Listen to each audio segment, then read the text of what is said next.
ቅዱሴና እኔ ትግል ምስር ማድፍ ምስል ለቅም ብዬ ይው እሱ ካልደፋሁኝ እኔ ካልለቀምኩኝ እየታገልን ነው ይገልጸዋል። እየታገልን አይገልጸውም። ማርያምን ከባድ ነው ለካ ልጅ ማሳደግ የምር ነው ለመናገር ማለት ነው። ምግብ እንኳን ሰርቶ ለመብላት ይከብዳል። ይሄው ካልደፋው እያለኝ ማለት ነው።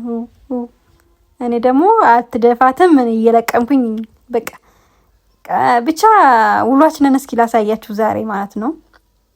እዩት ልጅ ማለት እንደዚህ ነው። የቅዱሴ ደግሞ የሚያለቅሰው ነገር እሱ ካልደፋ ብሎ ማርያምን ይኸው እየለቀመ ነው እየደፋ ነው የሚባለው።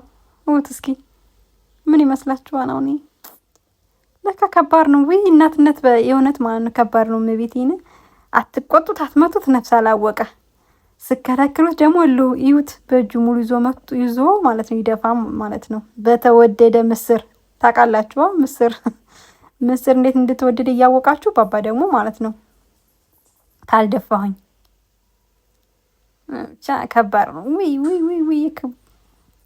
ይሄው እየተመከረ ነበረ እያባበልኩ ነው። እሱ ግን ልቦ ያለው እዛ ነው።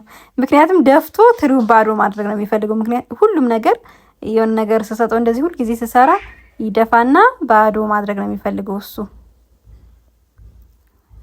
አሁን እሱ ሀሳቡ ይሄንን አንድ ያፍሶ ደፍቶ ትሪውን ባዶ አድርጎ ወይ ቁጭ ልበታን ወይ ደግሞ በቃ የሆነ ነገር ለማድረግ ነው። እያያችሁ ነው ትግል። እኔ ካላቀምኩ እሱ ካልደፋሁኝ ይሁን በቃ ይሄው እየደፋ አሁን እየደሳለው እየደፋ ስለሆነ ማርያም እያፈሰሰ ነው። ግን ምን ማድረግ ይቻላል? ምንም ማድረግ አይቻልም። ስለዚህ ያለው አማራጭ የደፋውን አላሰራ ሲል አዝዬ ማለት ነው። አዝዬ ደግሞ ልለቀም አሰብኩኝ። ባይዘወይ እኔ ባባም ስለሚረብሸኝ ምንድነው የማደርገው እየተለቀመ ብዬ ነው የምገዛው። ግን አለው የሚለቀም አለው። የሚገርማችሁ ነገር የተለቀመም ተብሎ ተገዝቶ ይሄው እንደዚህ ብዬ ማስቸገረ ብነሳ ወርቅ ማለት ነው። ልቡ ያለው በምንም ተአምር ማለት ነው። እሱ የሆነ ነገር ካላደረገ እረፍት የለውም። ግዴታ ድፍት አድርጎ ትሪውን ባዶ ማድረግ አለበት። ያን ያሰቡስ አሁን በቃ አልፈልግም። ይሄው ስልክ ራሱ አልፈልግም። እስከዛሬ ስልክ በጣም ነበር የሚወደው። አሁን ግን አልፈልግም። ያሰበው አልተሳካለትማ። ሲፈልጉ መሪፋት ነው። አይ ልጅነት ግን ደስ ይላል ለካ እንዴ። እውነት ለመናገር እናት ስትሆኑ ለእናት ራሱ ማሰብ የምትጀምሩት እመቤቴ። ይሄው አያችሁ እንዴት ጉንብስ ብሎ እንደሚያያት ምስሪቱን ከታች ማለት ነው እንዴት እንደሚያያት። በቃ ድፍ አልኩ ቢጨንቀኝ አዝዬው እንካድፋ እያልኩት ነበር። እሱ ታዝሎም ራሱ ማለት ነው ከመድፋት ወደ ኋላ አላለም። እና ከባድ ነው። ምንም አይነት መጫወቻ በሰጠው ምንም በቃ ሊታደልኝ አልቻለም። ስልክ ራሱ በጣም ነበር የሚወደው። ስልኩም አልፈለገም። እሱ የሚፈልገው ያችኑ መድፋት ብቻና ብቻ ነው። ብቻ ከማን አደረገልኝም። ይሁት ስልኩን ቻ ከማን አደረገም። ልቡ ያለው ምስሩ ገላ ነው በቃ። ምክንያቱም ያሰበው አልተሳካለትም። አሁን እኔ በልቤ በቃ በለስልክ አታልዬ ምናምን ልለቀም ነበር ሀሳቤ። እሱ ግን ይሁት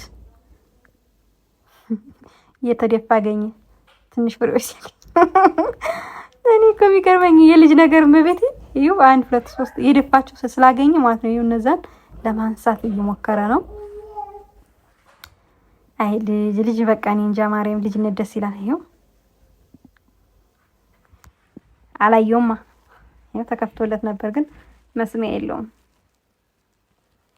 እኔ አሁን በልቤ ላታልል ነበር ሀሳቤ። እሱ ግን ያለው ይኸው ምስሩን አያሁ ነው። በመሀል ስልክ ቢደረግለትም ልቡ ያለው ማለት አንድ ነገር ላይ ብቻ ነው እሱ። በቃ ታስቦም ተድሆም ማለት ነው ያቺ ምስር ላይ ነው ዛሬ በጣም በቃ የሌለ ተናዷን። አልደፋማ ማለት ጨርሶ ግልብጥ ማድረግ ነው የፈለገው። ባዶ ትሪ ነበር የፈለገው እሱ። ግን እዩ አያችሁ እንዴት እንደሚዞር። እዩ የደፋብኝን ራሱ ወደዛ ሰብሰብ እያረፈው እንዳረግጠው ብዬ ምክንያቱም እህሉ እንዳይረገጥብኝ። እኔ ሀሳቤ አሁን በቃ ስልኩን ከፍቼ ለቀም ነው። እሱ ግን ግማሽ ልቡ ያለው አያችሁ ፍጥነቱ እንዴት እንደ ዙሮ እንደሚይ። ናቲ እንደዚህ አድርጎ ልጄን አበላሽቶብኛል ስልክ ማለት ነው። በጣም የሚፈልገው እንደገና ደግሞ አሁን ስልኩ ምንድነው የፈለገው መሰላችሁ? በእጁ ይዞ ማየት። እኔ እንደዛ እንትን ልልለት ነበር ሀሳቤ። እሱ ግን አሁን በቃ ተንጠራርቶ ስልኩን ለመውሰድ ነው ሀሳቡ። ልጅ ለካ እንደዚህ ነው እናቶቻችን ያሳደጉት። ጎበዞች ጠንካሮች ናቸው። እመቤቴን እኔ እንጃ 5-6 የሚወልዱ ሰዎች በጣም ጎበዞች ናቸው። እኔ ትዕግስት የለኝም። በዛ ላይ እንዴ የአረብ ልጅ ይባላል እንጂ የሀበሻ እሳት አይደለ እንዴ እመቤቴን። ኧረ በስመ አብ እነሱ ሲሆነ ነገር ይታላሉ። ይሄ እነዚህ የሀበሻ ልጆች የሆነ ነገር ማለት ነው ካላደረጉ ምንም አይነት የሚያታልላቸው ነገር የለም። አሁን ትንሽ የተወሰነ ማለት ነው ስልኩን ለመያዝ ነው ሀሳቡ። ምስሉን ረስቶ ስልኩን ሊይዝ ነው አሁን። በቃ አልደርስበት ብሎ እየተናደደ ነው። ይሁ እኔ ላይ ተንጠላጥሎ ሊወጣ መሰላል፣ እኔ መሰላል አድርጎ እሱ ሊወጣ ሀሳቡ ማለት ነው። እኔ ደግሞ ይወርቅብኛል እያልኩኝ ማለት ነው እሳቅቃለሁኝ። አይ ይዞ መጣ። እያችሁ ጀግና እኮ ነው። እኔ ልጅ ማርያምን ይዞ መጣ ስልኩን። እኔ ጋር መሰላል አደረገ፣ ይዞ መጣ። ቁጭ በልና እኔ ደግሞ እሱ ደግሞ ስልክም አልፈልግ ምስር ነው የምደፈው። ትግል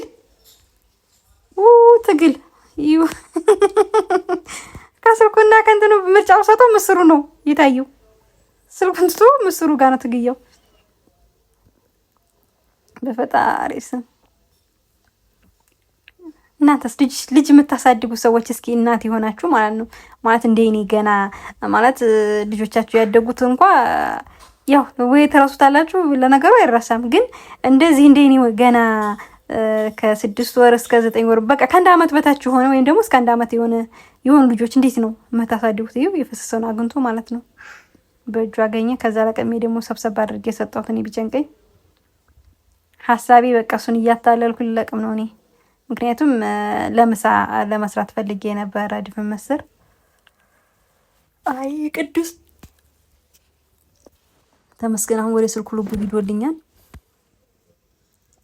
አዩ አሁን ይናፍስሱብኛል። በእናታችሁ ያፈሰሰውን ከምንረግጠው ብዬ ነው።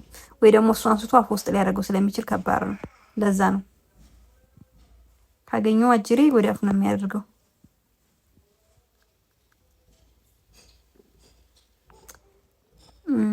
አያችሁ አሁን ስልኩን ይዞ ማለት ነው እያየ ነው። የልጆች እኮ የህፃናት ተከፍቼለት እያየ ነው። ግን ላይቱን ስለቀነስኩ አይም እንዳያመው እየፈራሁኝ ላይቱን ቀንስለታለሁኝ።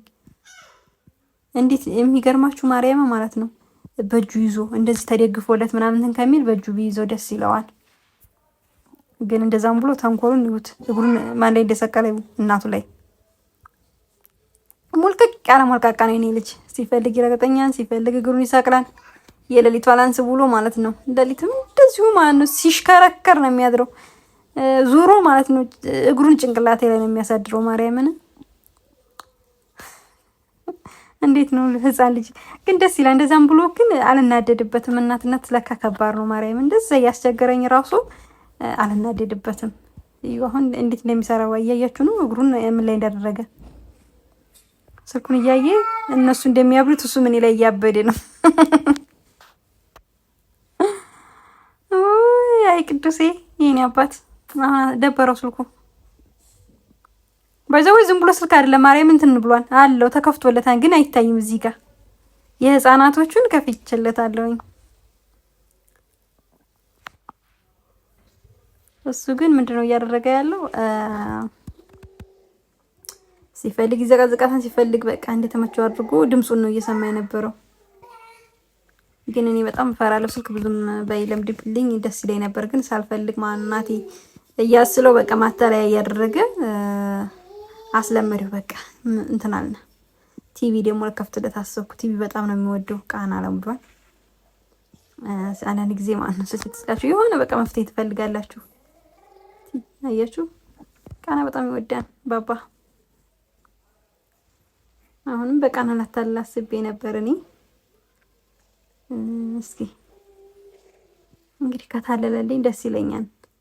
ቤቱ ማለት ነው ሁሌ አዳዲስ እቃ ግዴታ ለሱ ማለት ነው። እሱን ለማታለል አዳዲስ እቃ፣ የቤቱ እቃ በሙሉ ይወጣ። ማርያምን ያላየውን አዲስ ነገር ነው የሚፈልገው። በቃ ያላየውን በሙሉ ለማውጣት መከራዬን እያየሁ ነው።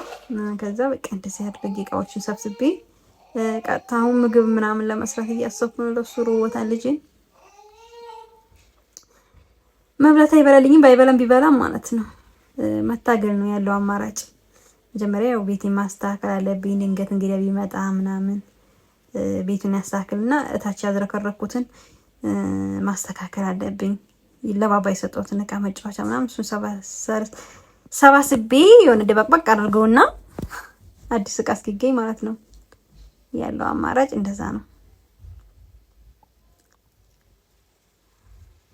ከዛ ምን አደረኩኝ? ቀጥታ ወደ ኪችን ሂጅ ሽሮ ለባባዬ ሽሮ መስራት አለብኝ። ትንሽ ሽሮ ሰራለትና ከበላልኝ እሞክራለሁ። ያው ባባም ሽሮ በመላጣዋ ነው የሚወደው ሽንኩርት ምናምን። በእርግጥ እኔ ሽሮዬን ራሴ ነኝ ያዘጋጀሁት። ቤተሰብ ጋር ሂጅ ሳለ በደንብ ነው ያዘጋጀሁት። በደንብ ቅመም ስላለው ዝም ብዬ ያለ ሽንኩርት ያለ ቲማቲም ብሰራ ምንም ችግር የለበትም። በጣም ነው የሚጥመው ማርያምን። ስለዚህ የባባዬ ሽሮ አያችኋት፣ እንደዚህ ደክ ደክ ደክ ደክ እያለች ነው። ቢበላትም ባይበላትም ያው አማራጭ የለም፣ ትሰራለች። እሷ ለመሰራት አታርፍም። ያው ከሽሮ ውጭ ምንም ነገር አይቀምስልኝም፣ ብዙም አይደለም ባባ ምግብ። እንግዲህ ይሄው እንደዚህ እየተንተከተከች ነው። ከዛ ተንተክተካ እስክትጨርስ ድረስ ደግሞ ምን አድርጋለሁኝ? እንጀራ ለልጄ ደረቅ እንትን መሀል ላይ ነው የማቆርሰው ለልጄ ማለት ነው። ልስልስ ያለ እንዲሆንለት እያችሁ በደምብ ተንተክተካ ጨርሳለች። ከዛ ምን አድርጋለሁኝ? በእርግጥ እንደማይበላ ነግራችኋለሁ። ምግብ አይበላልኝም፣ ግን አያት እንዴት እንደምታምርባት። ከዛ እንዲቻ አድርጌ እንትን ትላለች። እንጀራው ሞቅ ይለለታል። ባይኗ ስትሆን ቢበላም ባይበላም ወይኔ እቺን ግን እኔ ስወዳት በጣም ነው የምወዳት። እዩ በዚህ ጋር የረባሹ ሊሾልክ እያሰበ ነው እሱ። እኔ ውሃ ምናምን እያስተካከልኩለት ነበር፣ እሱ ደግሞ በቃ ሊሾልክ እያሰበ ነው አልኳችሁ። አሁን ደግሞ ከዚህ ጋር እንግዲህ ምንድነው ትግል አለ። ብላት ብላ ጦርነት ይከፈታል። ዓለም ናት የምትቀልጠው። አሁን እዚህ ጋር ብላት ብላ ጦርነት ነው የሚከፈተው። ቢበላልኝ ደስ ይለኝ ነበር። ሁለቴ ከቀመሰ በቃ ከዛ በኋላ እንትን ይላትፍ ነው የሚለው። የሆነ ላጥ እያደረገ ፀሐይ መቶት ነበር መሰለኝ እየላጠ ማለት ነው። እንትን ይለዋል ይልጠዋን። ከዛ ይሄው የተላጠው ነጭ ነው፣ ያልተላጠው ደግሞ ዳርዳሩን ነው። እንዴት ሁለት አይነት ነው መንጣፋችንን ያደረገው እድሜ ለባባ። አሁንም በቃ እየረበሸ ነው። ብላት ትብላኝ እየተጣላን ነው እዚህ ጋር። ብላልኝ አትብላልኝ ከባድ ጦርነት ውስጥ ነው። አያችሁ በቃ መጥበሻይቱ ምንድነው የሚያደርጋት? በእጁ ይዞ ማለት ነው ከነ ምግቧ ድፍት ነው የሚያደርጋት። አሁን የሆነ ቦታ ልቤ ቢታለል ድንገት ወደዛ ዘወር ብል ማለት ነው ላጥ ያደርጋትና መጥበሻይቱን እንጀራይቱን ትክክል ያደርጋታል። ብዙ ጊዜ እንደዛ ነው የሚያደርገኝ። ኢቭን ምግብ እንኳን እየሰራ ከሆነ አዝየው ያው ናቲ ከሌለ አስቸጋሪ ነው። አዝየ ነው ሁሉ ነገር የማደርገው። ይሄው አሁን ራሱ አያት። አሁን በቃ አልበላም ሌለው ከዚህ ሁለት ጊዜ ቀመሰ። ከዛ በኋላ አይነካልኝም። ምንድነው እያደረገ ያለው? አሁን ሊደፋ ነው በቃ ሐሳቡ። ምግብ ሳይሆን በቃ መድፋት ነው የፈለገው። ብላት ብላ ይሄው ጦርነት ጀመርና ጦርነት ተጀመረ ማለት ነው። ሀገር ይያዝልኝ። አልበላም። ይሄው እሱ ምንድነው የፈለገው? ያችን መሪፋት ነበር የፈለገው። አይቻልም ተባለ። ስለዚህ ምንድነው ማድረግ ያለበት? መሪፋት። ምግቡን ትቶ መሪፋት። ውሃውን ደግሞ ጠጣ ሲባል ምን እንደማያደርግ ታውቃላችሁ? ነከስ ነው እንጂ አይጠጣም። ውሃ ባይዘው አይጠጣም። ይሄው አናድደኝና መታለው እየተባለ ነው እዚህ ጋር። ብላ እምቢ ብላት ብላ ጦርነት ውስጥ ነን ያለ ነው። እንካ በስንት መከራ ማለት ነው። አንዴ ጎረሰ። ከዚህ በኋላ በቃ ያለው ጦርነት እዩ። ምክንያቱም ያችን አልደፋማ መድፋት ነበረበት። ስላልደፋ በቃ እልሁ ተነሳበት። ይገልጻ እንደ ይለህኛ እኮ ነው ልጅ የኔ ወደ አሁን ብልት ቢያደርግልኝ እኔ ራሱ ማለት ነው ጥግብ ቢል ትኝት ይል ነበረ ማለት ስራዬን መስራት እችል ነበረ። አሁን እውነት ለመናገር ናቲ ከሌለ ምንም ነገር መስራት አልችልም። እኔ እየተበሳጨሁ ነው አሁን። ይዩ በቃ እኔ መብላት ጀመርኩኝ። በቃ እኔ የሱን በልቼ ውሃ ላጠጣው ብለም ጡጦን እየነከሰ ማለት ነው አይጠጣልኝም። ምን እንደሚያደርግ ታውቃላችሁ? ሲነክሰው ውሃ ሲወርድለት ትፍላን በቃ ያበላሻን። አሁን ተቀመጥ የታባን ስሪ ያለሱ አልቅስ። እጅን ታጥቤ እስክመጣ ድረስ የሆነ አዲስ እቃ ሰጠሁት።